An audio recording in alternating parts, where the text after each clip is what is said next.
How to book a flight on Skyscanner. So the first step is to simply go to skyscanner.com, and then what you're gonna have to do next is simply click on flights. Then you're gonna have to choose from which airport you want to fly. So this will be your country's airport, and then to which city. So here you can simply type in something like Rome.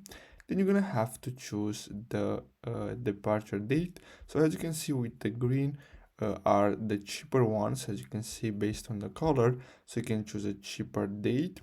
Now if you want, you can choose a return date, or if you want just one way, select one way here. But let's say you want to come back here, then simply click on apply.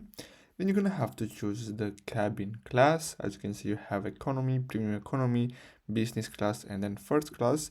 And then here you're gonna have to choose how many adults or children are flying. So I'm gonna go with only one.